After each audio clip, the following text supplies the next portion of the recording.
E aí, tenista, tudo bom? Estamos de novo aqui no programa Eu Amo Aprender Tênis. Esse é um programa para quem quer evoluir o seu jogo, subir de categoria, aprender sobre estratégias, mentalidades e o caminho para aprender tudo isso, né? Esse programa é uma série de lives onde cada dia tem um tema diferente. Segue aí com a gente que cada dia pode ter alguma coisa diferente para melhorar o seu jogo. O nosso tema de hoje é como melhorar no tênis na quarentena, né? Eu acho que a maioria das pessoas aí não está podendo ir para as quadras, então a gente tem que dar um jeito de continuar melhorando no tênis.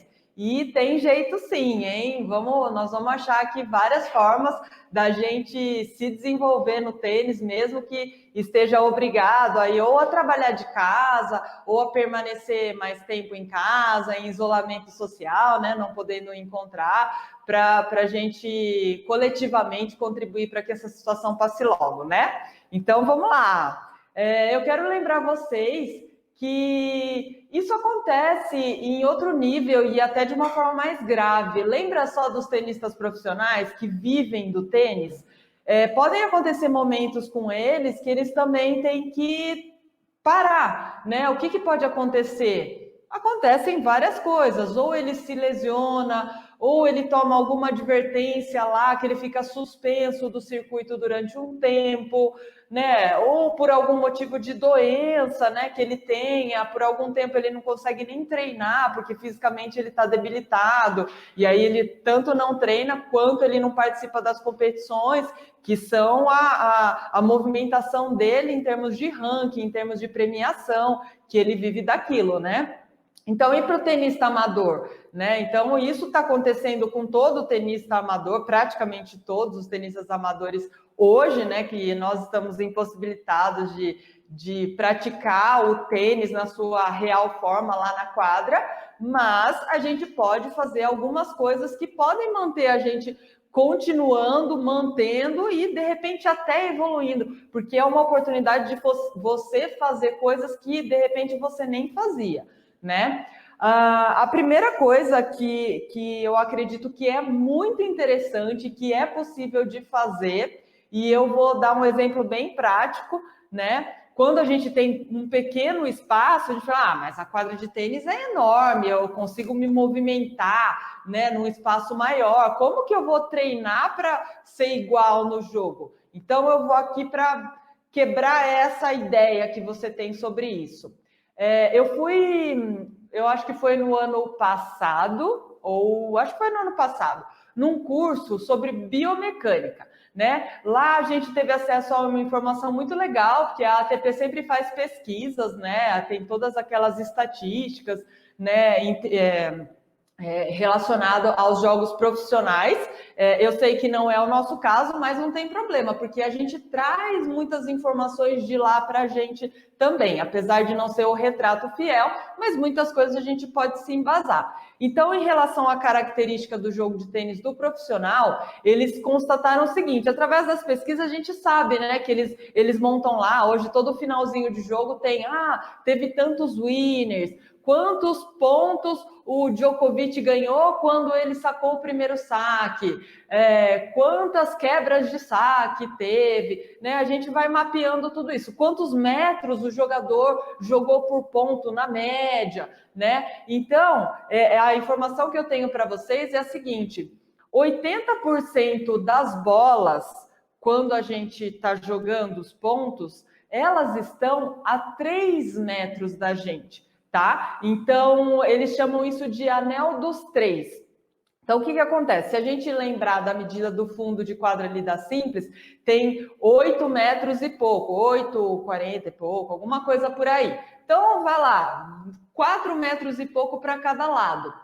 3 metros quer dizer que você não vai correr nem até a ponta, né? Então, é um espaço pequeno.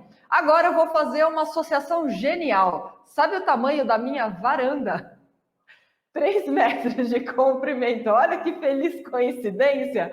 Então, eu posso treinar para minha movimentação de fundo de quadra para 80%, não é nem fundo de quadra, é para 80% das vezes nos pontos, eu consigo treinar em 3 metros a distância necessária. Então, eu preciso ter coordenação, velocidade, agilidade suficiente para me movimentar bem, coordenadamente, né? Para eu preparar o meu golpe também, nesses 3 metros, tá? Então, eu quero convencer vocês que um espaço pequeno, né, de 3 metros, eu consigo fazer um tipo de movimentação que está bem associada, inclusive, para o alto nível, né? Então, o resto, só para vocês terem curiosidade, assim, matar curiosidade, o resto desses 20%, ou é você tomou um winner, ou é uma distância bem longa, né? Uns 10 metros, que de repente aquela curtinha, ou você estava completamente fora da quadra e realmente você teve que correr uma distância longa para a próxima bola, né?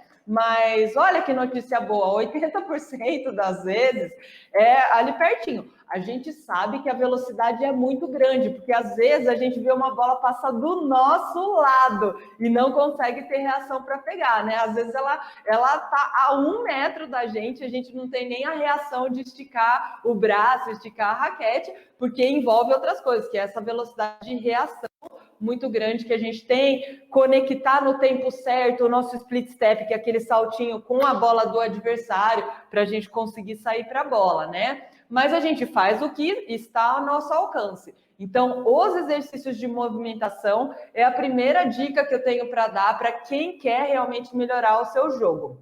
Bom, eu fiz algumas aulinhas ali na minha varanda com exercícios de movimentação, eu fiz exercícios de coordenação motora, servem para todos os níveis, porque eles podem ser feitos na intensidade de acordo com o nível de cada jogador, né? Se de repente você nunca fez esses exercícios, um zigue-zague, uma movimentação lateral, você nunca fez, né? De repente você só faz jogando tênis. Começa a fazer só isso, faça disso uma atividade ou diária, ou escolhe lá 2 vezes na semana para você ir se acostumando. Aí você vai acostumando a sua movimentação, a sua musculatura a fazer e vai ficando mais natural. E aí no comecinho você pode fazer mais lento, mais devagar, e para aqueles que já têm coordenação, já estão acostumados, aquilo lá tira de letra, faz uma intensidade maior, né? Planeja ali, eu tenho certeza que vocês têm capacidade de ter uma noção do quanto vocês aguentam, né? Quantas séries que eu quero fazer aqui? Se extrapolou um pouco num dia, você já tem uma noção de quanto você está aguentando, né? Lembre sempre do princípio da progressão. Dentro do esporte, né, do treinamento esportivo, a gente tem o princípio da progressão. Então, o que acontece? Não adianta do nada, vou virar o Federer de hoje para amanhã, vou treinar 3 horas por dia só de movimentação desses 3 metros. Não adianta, né? Então, vamos lá, começa devagar. Então, começa adequando ao seu condicionamento, né? Porque você não pode se lesionar e também não pode entrar numa curva em que você treina tanto em excesso que você começa a não render mais, você começa a ser improdutivo, né? Nessa parte física. Então, por isso que a progressão ela é lenta, então existem vários princípios do treinamento esportivo para você conseguir melhorar, para você atingir o seu ápice e cada vez mais você ir se desenvolvendo, tá? Numa dessas de excesso, eu já cheguei a ter overtraining, né, numa época em que eu treinei muito, absurdamente muito, e a minha cabeça ia, né, eu queria treinar, eu queria aquilo, mas não adianta só cabeça querer, coração, vontade, não adianta, o nosso corpo tem um limite, fisicamente a gente tem um limite e a gente precisa respeitar, tá? Claro que a ajuda de um profissional, a Moira tá querendo treinar, com a ajuda de um profissional especializado. Momozinha, você quer participar da live? Vem cá. Ela quer participar da live. Vem cá, amor. Vem cá, Moira. Eu acho que só quem está no Instagram que consegue ver a Moira. Ou quem está no YouTube, o Face, acho que não consigo enquadrar. Mas eu acho que vocês já conhecem, ela participa sempre dos vídeos. E ela é minha companheira. Quando eu saio da quadra às 11 horas da noite, é ela que está junto comigo me protegendo, viu? Ela só não conseguiu ensinar a pegar bolinha, porque ela pega, ela não devolve mais.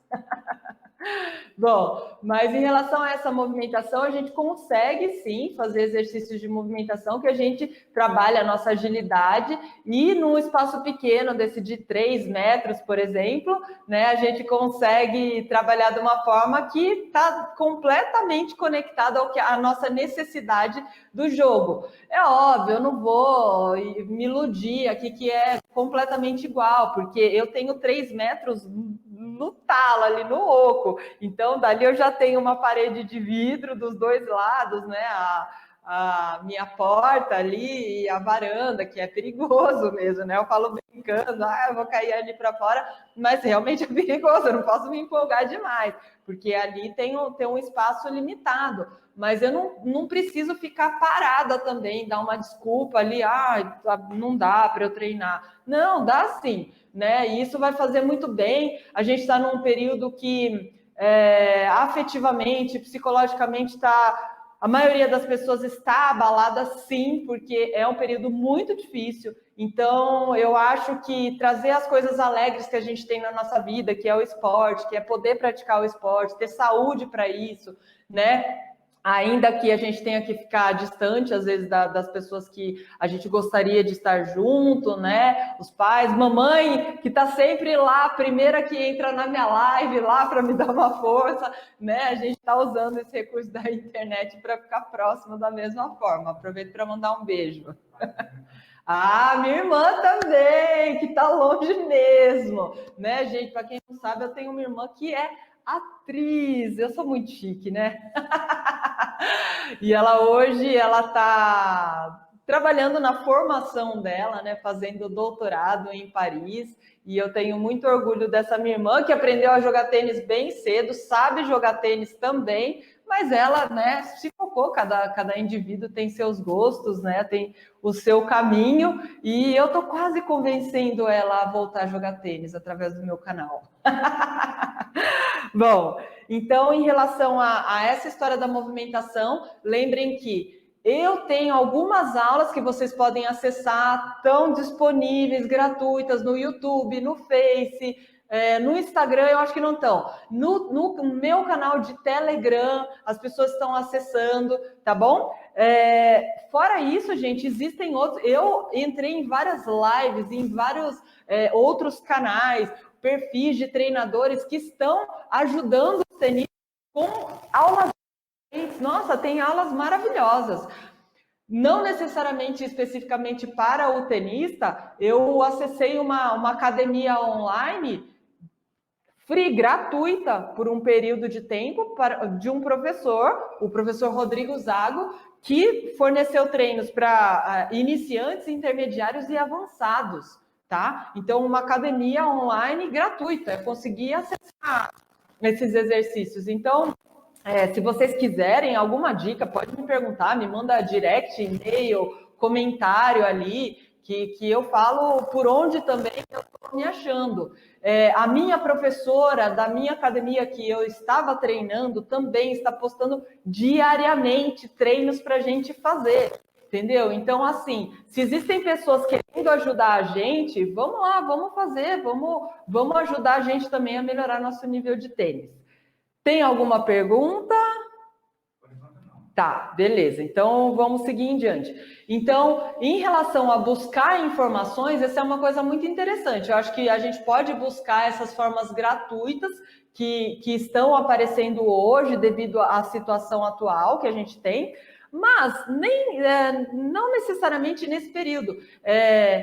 Através da internet, você consegue mapear e dar uma buscada em fontes que você tenha segurança, né? A gente tem órgãos oficiais, né? A ITF está fornecendo cursos gratuitos de tênis, né? Existem professores que têm determinados diplomas aí que, se você confia, segue esses professores, busca essas informações, né? Então, assim, ler artigos, né? Assim, ler livros de tênis, né? Então, existem várias coisas que a gente pode ir fazendo para ajudar a gente nesse período, porque a gente sempre tem aquele negócio do tempo, né? Eu não tenho tempo, eu só vou para minha aula de tênis, ou eu jogo 2 vezes na semana, e eu não vou me dedicar mais além disso.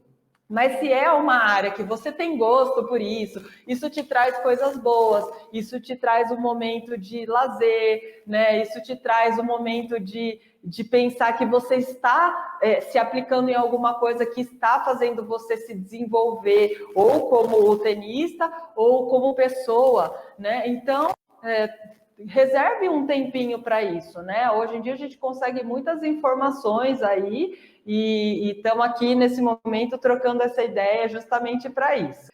Então, próxima coisa que eu acho que é bem legal de vocês fazerem agora na quarentena, e estão tendo umas oportunidades, inclusive de rever jogos das antigas aí, né? De brasileiro, do Guga, e alguns clássicos aí que aconteceram. E então você pode assistir jogos de tênis, mas lembra de não assistir com uma visão de fã, né? Porque a gente tem mania de assistir o jogo de uma maneira assim, nossa, babando, nossa, esse cara joga muito, nossa, olha o que ele fez agora, porque é gostoso, né? Você está assistindo ali por lazer, mas se você quer melhorar, assista de uma forma mais crítica, avaliando a postura de um, a postura de outro, né? Porque é mais do que entender sobre o jogo de tênis, é legal a gente entender sobre as pessoas, sobre nós mesmos, como a gente se comporta quando está ganhando, como a gente joga, quais são as nossas estratégias quando estamos ganhando. Se você está perdendo, você sempre fica muito covarde, você não bate mais nenhuma bola, você perde a confiança completamente na sua esquerda e só passa a dar slice. Você faz escolhas erradas, então é muito importante a nossa avaliação de nós mesmos, assim como quando a gente estiver jogando, você avalia o seu adversário, e quanto melhor você conhece aquela pessoa, melhor, né? De repente você já joga na mesma categoria que aquela pessoa já faz uns 10 anos, então você conhece bem, você já jogou um monte de final, ou já jogou um monte de torneios que você teve que enfrentar aquela pessoa. São oportunidades de você entender como funciona aquela cabeça, aqueles sentimentos, né? Porque provavelmente você consiga fazer leituras que vão te beneficiar no jogo. E assistindo os jogos dos profissionais, eu sei que eles têm uma habilidade imensa em esconder ao máximo. Eles têm que esconder, porque eles não podem ficar se entregando ali, mostrar toda hora que tá feliz, tá triste, tá desanimado, tá desanimado. Não.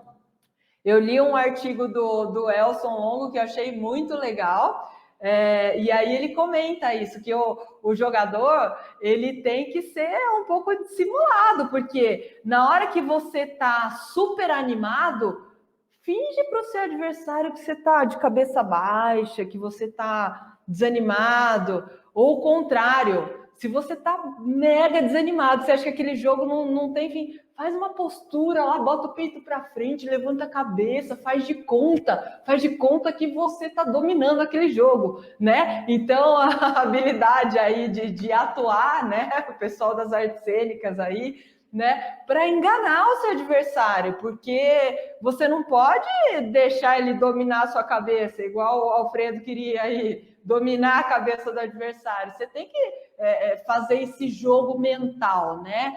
Não deixar ele entender o que está se passando dentro da sua cabeça, né? Então, o assistir o jogo é legal porque é um nível muito difícil. Os jogadores são muito bons, eles são jogadores, né? Não é só questão da habilidade em executar bem o golpe, né? Eles sabem todos esses macetinhos, né? Todas essas malícias que a gente precisa aprender para jogar melhor, né? A gente não pode ser tanto jogadores inocentes, né? Eu vou jogar pela pura técnica para demonstrar. Não, você tem que ser malandro no bom sentido, né? De saber esconder, saber usar formas diferentes que não são as conhecidas, que é a execução técnica ou as jogadas, né?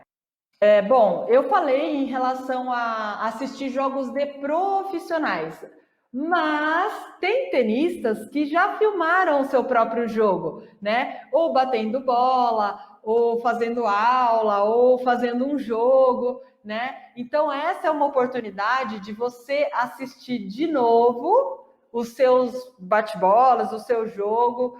E se você conseguir passar em câmera lenta, você consegue avaliar e fazer alguns tipos de comparações, né? Então, olha, será que eu uso essa empunhadura? Será que eu estou fazendo uma preparação por cima ou estou fazendo uma preparação por baixo? O que será que é mais adequado? Então, assim, estou aberta sempre a responder perguntas, como eu disse para vocês. Se tiver alguma dúvida em relação a isso, eu dou minha opinião. Eu acredito que existem outros profissionais, cada um tem a sua opinião diferente, a gente tem que ir buscando aonde a gente se agarra, onde a gente confia, né? Para saber, porque não existe um certo geral, nem no nível profissional. Existem alguns padrões técnicos que são observados e existem diferenças de estilos, que às vezes a gente vê um movimento bem diferente de um, de outro, uma preparação de saque com preparação pendular, né? Uma preparação abreviada que já leva, qual que é melhor, por quê, porque não é, né?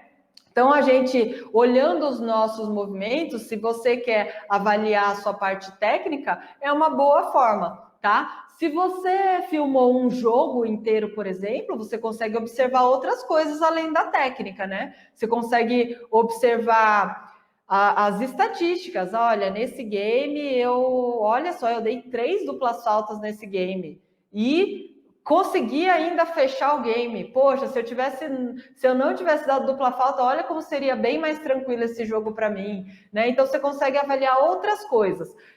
Se você teve uma filmagem de jogo que você conseguiu pegar tanto o seu comportamento e o comportamento do adversário, que às vezes você está olhando para a raquete e você não está vendo que o seu adversário está bufando lá, está nervoso, que quase tacou a raquete no chão, né? E uma coisa que durante o jogo passou, e na filmagem você vê, ele estava ficando nervoso nessa hora e eu nem percebi. Então, né, o cara tá ficando nervoso, de repente você fica mais tranquilo, né? Porque você tem que jogar com a parte mental também.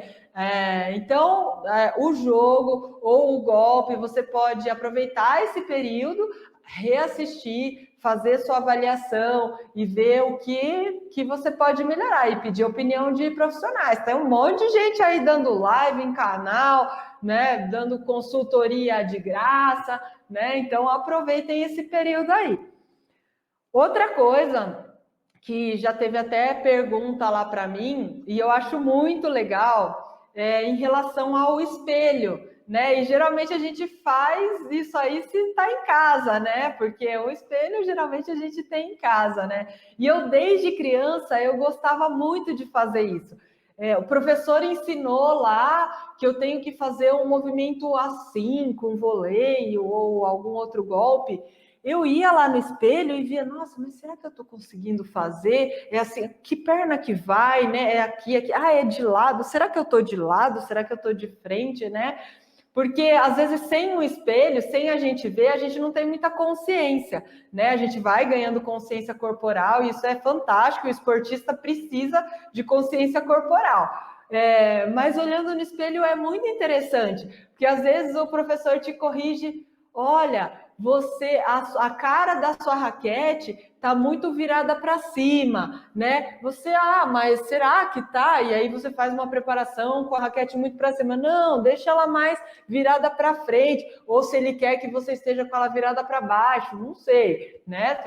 Estou dizendo assim, você ter consciência de como você está fazendo e o espelho pode te trazer isso, né? Fazer ali no espelho e verificar como você faz o movimento. E aí você consegue arredondar os seus movimentos, perceber como fica o seu cotovelo. É uma simulação, né? Porque de verdade é só na quadra mesmo, com a bola, né? Mas dá para ter uma ideia. Mais uma coisa que eu acho super importante para a gente melhorar no tênis, e é possível a gente fazer isso durante a quarentena, é dar atenção à flexibilidade. O tenista ele precisa de amplitude nos seus movimentos, né? Uma teoria bem simples mesmo que a gente tem é que quando a gente usa um movimento curto, um movimento pequeno, a gente tem que fazer muito mais esforço. Eu sei que é muito mais fácil controlar a bola se encolhendo todo, bracinho de Horácio, né? Que acontece lá no torneio, aquele cotovelo grudado, né? Acontece. Mas se a gente consegue fazer movimentos amplos, isso vai depender da amplitude da nossa musculatura, da nossa articulação. A gente vai jogar melhor, a gente vai ter condição de fazer golpes melhores, né? A gente vai se machucar menos, porque você consegue fazer aquela abertura à la Djokovic, chega lá e não rasgar a sua virilha, né? Então, aproveita esse tempo da quarentena e faz exercícios de flexibilidade. Eu fiz alguns, já postei. Hoje de manhã eu coloquei uma outra aulinha de flexibilidade. Tem exercícios para o quadril, que teve o Marcos, né, que falou que teve que fazer essa cirurgia no quadril, né? Então, assim, vamos prevenir, né? Então, se a gente faz esses exercícios de flexibilidade, por exemplo, para o quadril, para os ombros, são boas formas de prevenir lesões, né? Claro que não está resguardando de tudo que pode acontecer, mas melhora muito a chance de preservar aí nossas articulações, de não machucar, tá? Então, busquem isso. Se talvez você conheça algum mega especialista na flexibilidade ou na preparação física, busque o conhecimento dessas pessoas ou consulte o seu professor de educação física, se você faz academia, coisa assim, pega alguma dica ali com ele, eu tenho certeza que ele não vai negar, tá? Então, melhore sua flexibilidade. Tem vídeo no meu canal lá, se você precisar. Outra coisa bem importante é o fortalecimento, né? O fortalecimento da nossa musculatura, né? Da nossa articulação. Talvez você precise deixá-la bem preparada, mas não é fortalecimento, né? A palavra. Mas, de qualquer forma, está tudo interligado, né? As coisas, elas andam juntas. Não adianta eu conseguir pegar um peso enorme se a minha articulação também não está preparada, tá? Então, a gente precisa fazer isso para melhorar nosso nível de tênis. E é uma coisa possível, completamente possível, durante essa quarentena. Já postei aulas lá nos meus canais, YouTube, Face, estão abertos lá para vocês fazerem. Como eu falei, a minha professora lá da minha academia, ela tem postado diariamente para a gente, para os alunos, exercícios que a gente pode fazer, abdominal, exercício de força, de perna, de braço, de membros superiores, inferiores, né? Tudo que a gente consegue fortalecer. Não precisa de espaço, gente. A gente precisa de 1 metro, 2 metros ali para a gente deitar num colchonete ou fazer no lugar, fazer um agachamento e melhorar a nossa condição física. Por isso que eu acho que, às vezes, se você não se dedicava a melhorar o seu aspecto físico, muscular, talvez seja a hora. Por mais iniciante que você seja, isso vai ser importante, porque você vai começar a se empolgar no tênis, vai começar a competir, vai querer melhorar, correr mais. E se o seu corpo estiver preparado para isso, ótimo, você vai ter condição de avançar o seu nível de tênis muito mais rápido e muito melhor, tá? Ai, meu Deus do céu, tô vendo uma luzinha que vai aparecer um número lá que aqui tá terminando a live. Calma que eu acho que ainda tem um tempinho. Vamos ver, quanto tempo, quanto tempo. Ai, ai, ai.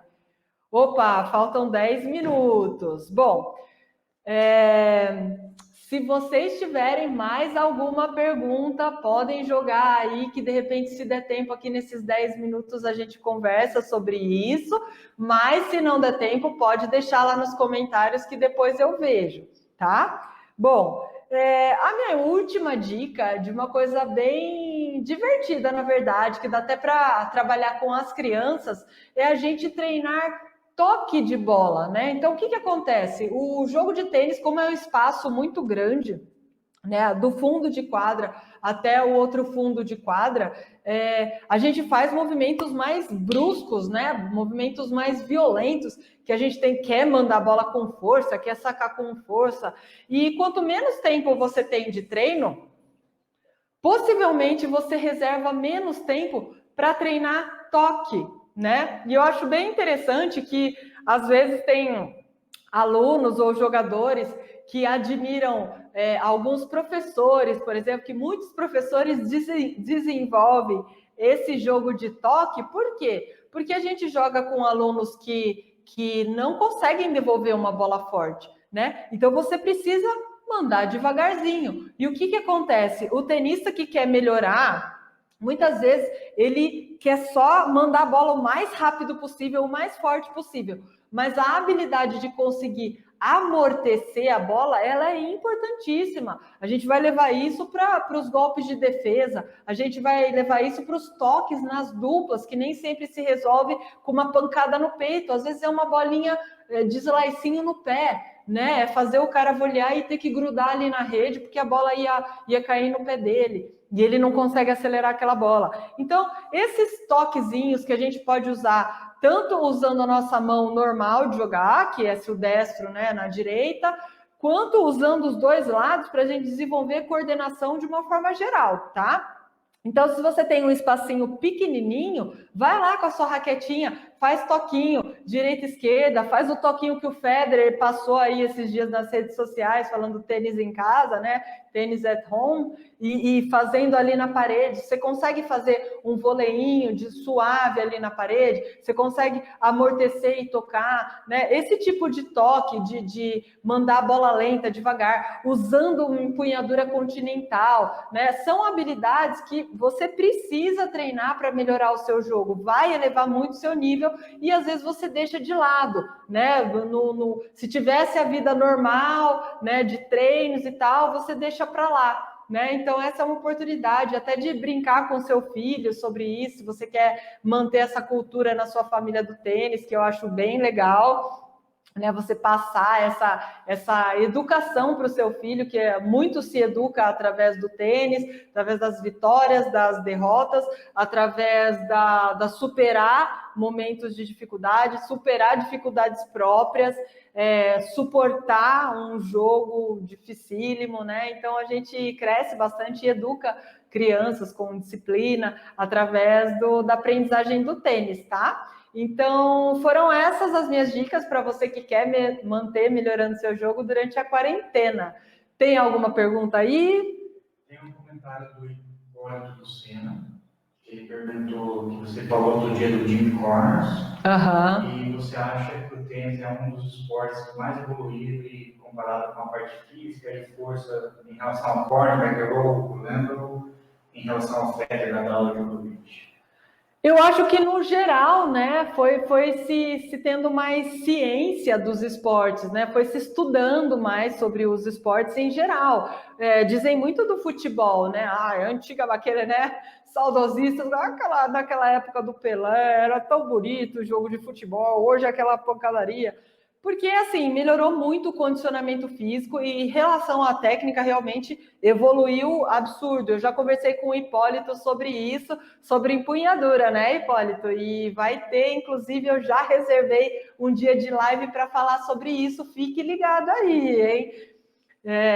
Exatamente por causa da conversa que a gente teve, que eu acho que pode acontecer para outras pessoas. O Hipólito joga há muito tempo, né? A gente tem quase que o mesmo tempo de tênis, eu acho que o Hipólito tem mais anos de tênis do que eu, e a gente tem quase a mesma idade, idades parecidas, né? E o Hipólito começou com 10 anos e de lá para cá realmente evoluiu muito, a parte técnica evoluiu muito e foi evoluindo a parte do condicionamento físico. Os jogadores foram fazendo, né? Foi se estudando o que era preciso fazer para melhorar fisicamente e, infelizmente, eu não gosto nem de falar muito desse assunto, mas existem as formas ilegais de se melhorar fisicamente, que eu sou completamente contra, isso me decepciona muito no alto nível, né? Então, uso de anabolizantes e coisas para melhorar a performance, só que isso vai contra o meu princípio de vida, que você prejudica a sua vida e a sua saúde em nome de um primeiro lugar e uma performance, e eu acho que não está acima da vida você ser primeiro lugar, né? Então, foi evoluindo muito em relação a essa época, né? E o Jimmy Connors parece que foi um dos desbravadores, que foi numa época que foi se desenvolvendo a técnica e mudando empunhaduras, mudando golpes, né? Foi muito interessante essa evolução. Bom, acho que tem alguma perguntinha ali. Bom, tem Marcos Pereira, ele está sem jogar porque ele fez uma cirurgia e vai ter cirurgia no quadril. No quadril. Mas mesmo sem jogar, a bagagem que você passa para ele está sendo de grande valor. Ai, que legal, Marcos. Super obrigada aí, o Marcos Pereira. Então, olha só, gente, uma coisa muito importante, o Marcos relatou aí que aconteceu, né? O Marcos, eu imagino que ele não seja nem jogador profissional, certo? Imagino que seja tenista amador, mas teve que passar por uma cirurgia no quadril, né? Então, por isso que a gente tem que tomar bastante cuidado. Mesmo o tenista amador, a gente tem que lembrar que é um esporte, existe impacto, existe uma coisa física muito intensa para o tenista. Então, pode acontecer, mesmo o tenista amador, ter que se submeter a uma cirurgia aí de cotovelo, porque teve uma tendinite muito grave, né, que se agravou com o tempo, quadril, né, Marcos? Então, o Marcos ele vai ter que se submeter a uma próxima cirurgia. Poxa, sinto muito, Marcos, assim, porque o quadril realmente é uma área que as pessoas assim não têm muita visão, que interfere no tênis, né? Mas eu já tive um princípio, tenho, aliás, um princípio de uma lesão. Fiz os exames todos, ressonância, fiz fisioterapia. Aliás, falando de uma experiência pessoal, eu precisei de 7 meses de fisioterapia para passar a dor que eu estava sentindo, né? Então, assim, é muito tempo e a gente precisa se dedicar. Sempre a prevenção é o melhor que a gente pode fazer. No caso do tenista, eu acredito que, claro, existem vários segredinhos, várias coisas que a gente pode cercar, mas os bons materiais, né? A gente usar a raquete adequada, a bolinha adequada, né? Porque às vezes a bolinha murcha, você usar muito bolinha murcha, isso pode te causar tendinite, tá? No cotovelo, por causa do impacto, a vibração toda. A boa técnica, claro, se você joga um pouco torto, fazendo esforço demais, aquilo pode sobrecarregar uma articulação, e fora que não vai fazer você elevar o seu nível de tênis.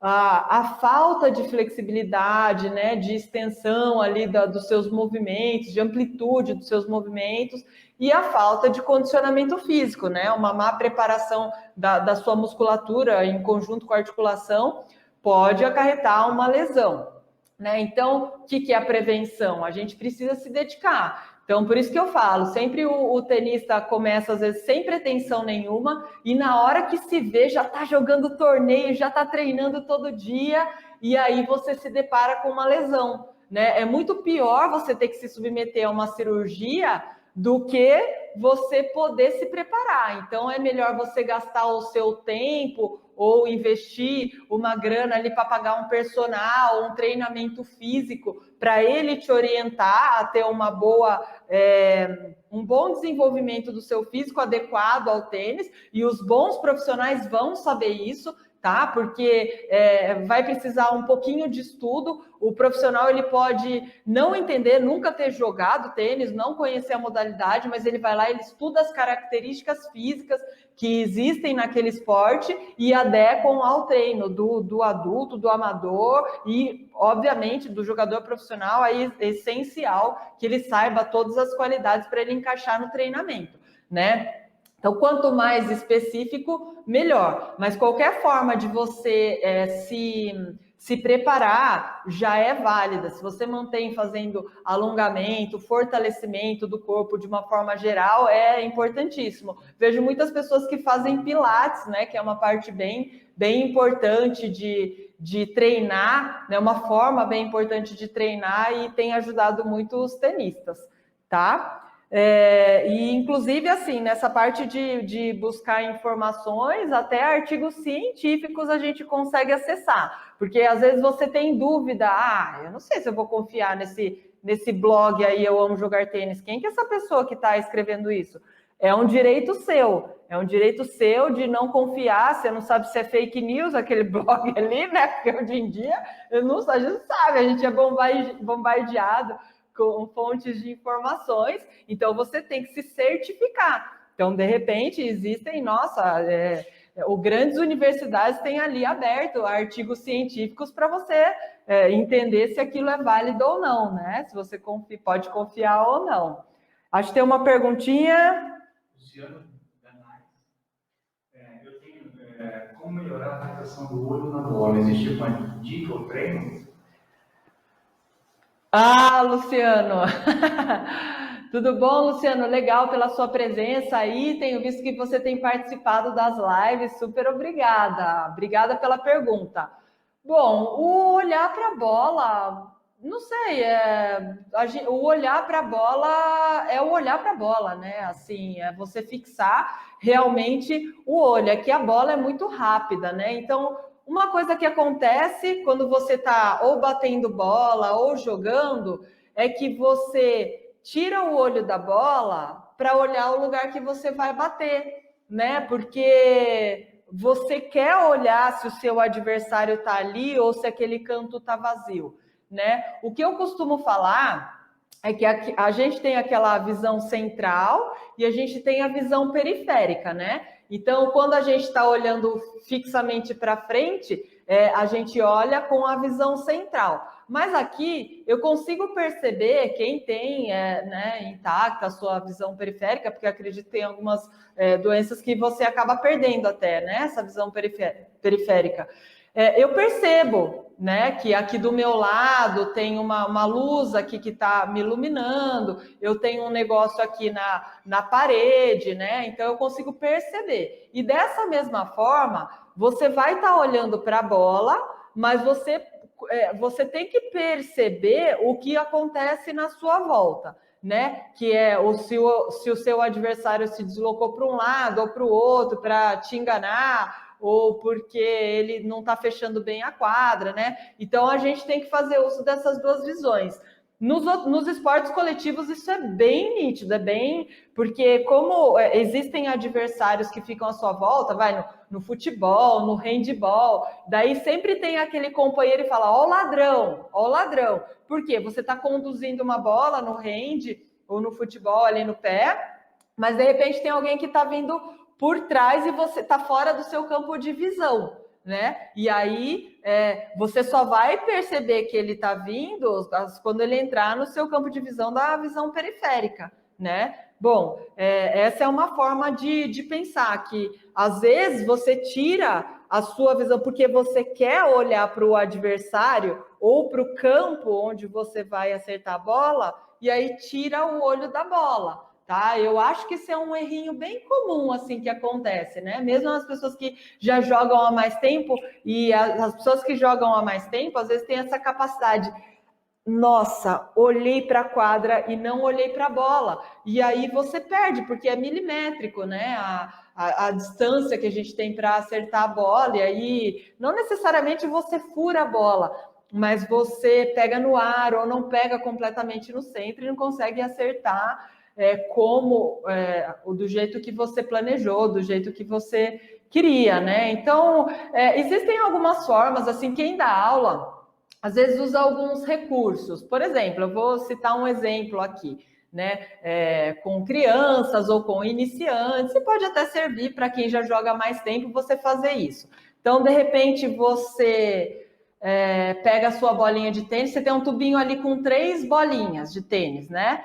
Faz um desenho diferente em cada bola, né? Em uma você faz um triângulo, em outra um círculo, em outra um quadrado, né? Pega aquela canetinha, né? E faz uma marcação, ou uma de cada cor, né? E aí, quando você estiver batendo bola, na verdade, essa diferenciação entre uma bola e outra serve muito para professor, né? Porque o professor está lançando a bola e ele lança uma e depois ele lança outra diferente, né? No caso, se você estiver batendo bola com um amigo, isso não vai acontecer, porque você vai usar a mesma bola. Então, de repente, você pode tentar olhar a costura da bola para ampliar essa dificuldade aí. Então, ao invés de você olhar para a bola, você olha para a costura da bola.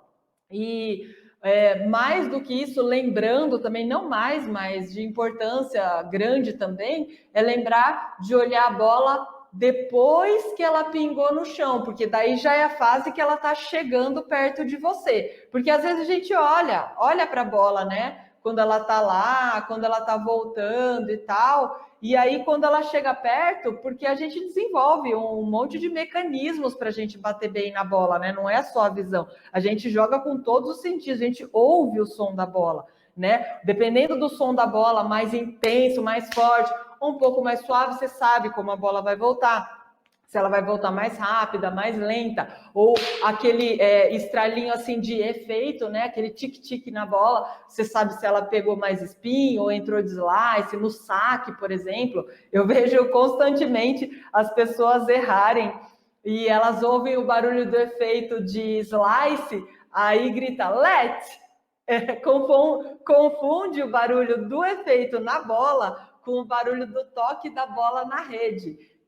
Se tiver professor aí experiente de anos de quadra, vai concordar comigo. Tem muito aluno que confunde esses dois sons aí. E aí marca let numa bola que tinha pegado um efeitinho ali, tá? Bom, mas em relação ao olhar para a bola é isso. E aí depois que ela pingou no chão, é muito importante você continuar olhando bem para a bola. Tá? Mas realmente é essencial, isso vai do iniciante até o mais alto nível, a gente nunca vai deixar. Você até pode fazer exercícios para deixar e você consegue bater na bola, mas olhando para a bola vai ser bem melhor, né? Tem alguma pergunta? Tem, na verdade, o Jefferson Guimarães, ele falou que um bom exemplo, quando você estava falando do olhar para a bola, você vê um vídeo do Federer slow motion, que quando a bola já saiu da raquete, ele está com o olho fixo no ponto de contato da raquete. Ah, que legal! Fala, Jeff, que legal que você está aí! Pessoal, para quem não assistiu, o Jeff fez uma entrevista comigo e a gente fez um bate-papo ali, né, Jeff? Foi muito legal, foi divertido, conversamos sobre tênis. E ele tem o podcast Tenistas em Ação. Quem gosta de ouvir podcast, pode ouvir no podcast, mas também é publicado em várias plataformas ali, né, Jeff? No YouTube, no Instagram, no Face. Então, é um lugar ali onde você pode encontrar outros tenistas, treinadores, né? Teve um bate-papo que foi com o Daniel Rosenbaum, que eu não consegui assistir inteiro, Jeff, porque é longo pra caramba. Eu acho que tem umas 3 horas. E aí eu assisti uma parte e aí quero terminar de assistir, porque tudo que aumenta de conhecimento para a gente, eu acho que é importante a gente investir nosso tempo, né, nisso aí. Então aproveitem aí que o Jeff está disponibilizando aí para a galera esse podcast. Mas em relação ao olhar para a bola, legal, né? Esses slow motions que tem agora, essas câmeras de alta resolução e consegue pegar esse quadro a quadro, né? E perceber que mesmo depois, o Federer lá, né? Mesmo depois que a bola já saiu, ele praticamente ele ainda mantém, né? Aquele olhar ali. Até porque essa coisa do impacto, a velocidade do impacto na bola é muito rápida. E associando a outra coisa aí também, Jeff, a cabeça é ponto de equilíbrio no corpo, tá? Então, a gente não pode ficar fazendo muitos movimentos com a cabeça, a gente tem que manter o mais estável possível, né? No caso de você estar posicionado e a sua cabeça está posicionada para lá, se você volta junto, você bate e já volta junto aqui, isso aqui, faz isso, já o labirinto aqui já, né, já dá uma tontura, já cai do banco, entendeu? Então, o tenista tem essa capacidade de manter esse equilíbrio. Então, lembrando, o domínio do corpo, né, é o principal ali do começo do esportista, né? Tem tanta gente querendo aprender a técnica com a raquete, com a bola, mas a gente precisa dominar o nosso corpo antes de fazer alguma coisa com o implemento, que é a raquete, e com a bola, que vem numa velocidade absurda, né? Mas mais de 100 km por hora mesmo no tênis amador, né? O Sander Soares, ele perguntou esses dias, ele andou vendo jogos, prestando muita atenção onde se posicionar após cada gol. Que legal! Bela dica, hein, Sander? Sander comentou aí em relação a assistir os jogos e observar o posicionamento dos jogadores, né? Então, você falou uma coisa muito legal, que é o seguinte: como que ele faz para observar o posicionamento? Ele tem que olhar para um jogador só, porque a gente gosta de olhar o ponto, né? O ponto é muito legal. Então, o que a gente olha no ponto? A gente olha a bola, né? A bola vai, a bola vem, bola vai, a bola vem, e a gente olha a bola. Só que quando a gente quer avaliar um treinador, quando ele quer avaliar a atuação do seu próprio jogador, ele tem que olhar só para um jogador, né? Ele foi lá para a cruzada, para onde ele voltou e se posicionou, ele está mais dentro da quadra, ele está mais para o fundo, né? Essa situação era de defesa, era de ataque, na rede, onde ele fechou o ângulo da bola, né? Então você tem que olhar para um jogador só. Movimentação de pés, né? Olha para um jogador só, e principalmente quando dá aquele foco ali só nas pernas, no tênis ali do jogador, percebe a movimentação como é rápida, né? Que ele faz movimentos de pés cruzados, que ele sempre faz o split step, que é um salto marcado. Então, a gente consegue aprender muita coisa, né? E depois, quando a gente tiver a oportunidade, a gente tenta aplicar. Lembra sempre de fazer essa diferenciação. A bola nesse nível é absurdamente rápida e no nosso jogo talvez seja um pouco mais lenta. Então a gente vai adequar, não adianta a gente fazer uma movimentação absurdamente rápida, mas a bola está lenta. Mas quanto antes a gente consegue se preparar, melhor. Então, se você consegue fazer uma movimentação rápida, ótimo, porque se você está se preparando para níveis mais altos ainda do seu jogo. Boa observação aí, Sander, valeu, viu, pelo comentário. O Hipólito Lucena. Ah, Hipólito. Ele, para quem está voltando a jogar e tem problema no ombro e pulso, tem algum exercício de fortalecimento que possa ser feito em casa? Ah, Hipólito, Hipólito perguntou para quem está voltando e está com problema de ombro e punho, né? Se tem algum exercício a ser feito em casa. Hipólito, eu tomo muito cuidado para não entrar na esfera de outros profissionais. Então, assim, eu acabo me limitando ali a falar coisas relacionadas ao tênis, né, aprendizagem, um pouquinho da parte de psicologia, as coisas que são reservadas à educação física, mas eu acho que quando se trata de lesão, eu acho que é muito delicado, porque aí você precisa passar pela avaliação de um médico, né? Então eu acho que assim, depende muito da lesão que você tem uma limitação em um tipo de movimento. Então, de repente, um tipo de movimento que você faz pode estar piorando a lesão, né? Então, eu acho que isso é uma esfera que, de repente, é mais para a área médica ou área de fisioterapia, né? E até eu acho que você me deu até uma boa ideia de ter, de repente, a opinião de alguns outros profissionais que são especializados nessa área. Eu tenho um aluno que ele é ortopedista especialista em ombro, né? E com certeza ele já tratou muitos tenistas. Então ele saberia dizer de uma forma melhor. E até assim, ele provavelmente ele vai falar que ele precisa do seu exame para saber exatamente a lesão, mas com certeza em termos gerais e ele vai saber falar muito melhor do que eu. Tá bom? Eu não me arrisco a dar um palpite sobre isso, mas eu gostei da sugestão porque outros profissionais podem dar essa opinião aqui para gente, né? Uma pergunta? Na verdade, tem 2 comentários. Uhum. Um é do Thiago Meira, que fala que sempre que no próprio treino, isso ajuda muito. Que legal. E o outro é do Rodrigo Soares, que ele fala que mesmo não competindo até hoje, ele filma ele jogando, que isso pode melhorar até mesmo o tênis é um esporte.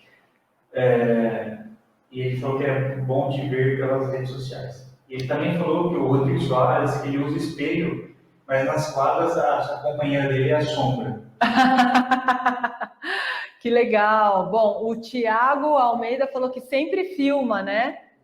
Os treinos. Muito legal, Thiago. Isso é muito bom. É importantíssimo você ficar se vendo, conseguir avaliar, né? É um feedback muito interessante, né? Parabéns. E sempre que tiver dúvida, aí procure os profissionais, né, para te ajudar. E o Rodrigo Soares é o Rodrigo de Brasília, que show! Ô, Rodrigo, você tem que estar aqui ensinando para a galera, não é aí não, viu? O Rodrigo, ele é primeira classe, né, Rodrigo? O Rodrigo tem um estilo de jogo, aliás, muito bonito. Eu fico falando que pode ganhar feio e tal, mas eu sou uma super admiradora do jogo bonito, eu confesso, gente. Não tem jeito. Eu acho bonito quando a pessoa tem golpes clássicos, tem movimentos bonitos, joga de forma elegante. E o Rodrigo é uma dessas pessoas aí. Rodrigo, você precisa passar suas dicas aí para os tenistas que estão começando, tá? Obrigada por acompanhar. E eu tenho visto que você tem jogado aí, tem sua família também, né? Que tá entrando no mundo. Isso é super importante. E é legal, né? Filmar jogando, mesmo não estando jogando torneios, porque aquela história, né? A gente não quer. O meu objetivo é jogar até os 90, gente. O meu plano é de longuíssimo prazo. Então, se a gente conseguir manter uma forma de jogar sem tanto esforço, sem tanto impacto, que a gente não tenha lesões, né? A gente conseguir jogar de uma forma harmônica, que a gente consiga se poupar, isso fica mais fácil na longevidade, né? Porque a gente é inevitável, o tempo vai passar, a gente vai perder força muscular, vai perder flexibilidade, dá para a gente amenizar tudo isso, né? Manter o nosso condicionamento físico, nossa saúde, nossa boa alimentação, praticando, né, o nosso condicionamento físico, mas o tempo vai passar para todo mundo. E se a gente quer manter nossa atividade, esse nosso lazer, gente, dá até para competir. Quem viu o vídeo do Seu Belgo aí, ele fez 90 anos, gente. Seu Belgo fez 90 anos.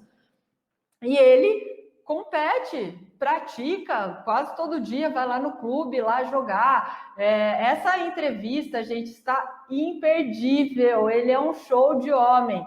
Ele deu aula, praticou outros esportes também, compete e é uma pessoa conhecidíssima, já representou o Brasil nas suas categorias de 70 anos, 60, 80. Outro dia ele foi jogar um torneio internacional da ITF e acho que ele tinha era para ele jogar a categoria de 85, ele jogou de 80 e ainda ganhou. Né? Então, assim, ele é um exemplo para a gente. Quem não assistiu essa entrevista, vai lá ver. Entrevista com o senhor Belgo. Bom, pessoal, super obrigada pela participação de vocês. Espero comentários de vocês. Lembre que se vocês fazem comentários aí, eu consigo saber o que vocês estão achando e, de repente, planejar outros temas para outras lives. As dúvidas vão ser respondidas, podem me mandar e-mail, direct no Instagram, comentários, tá bom? Então, espero vocês de novo amanhã. Tem mais uma live da semana, hein? 10 horas da manhã. Aguardo vocês lá. Obrigada, um beijão para todo mundo. Tchau, tchau, gente.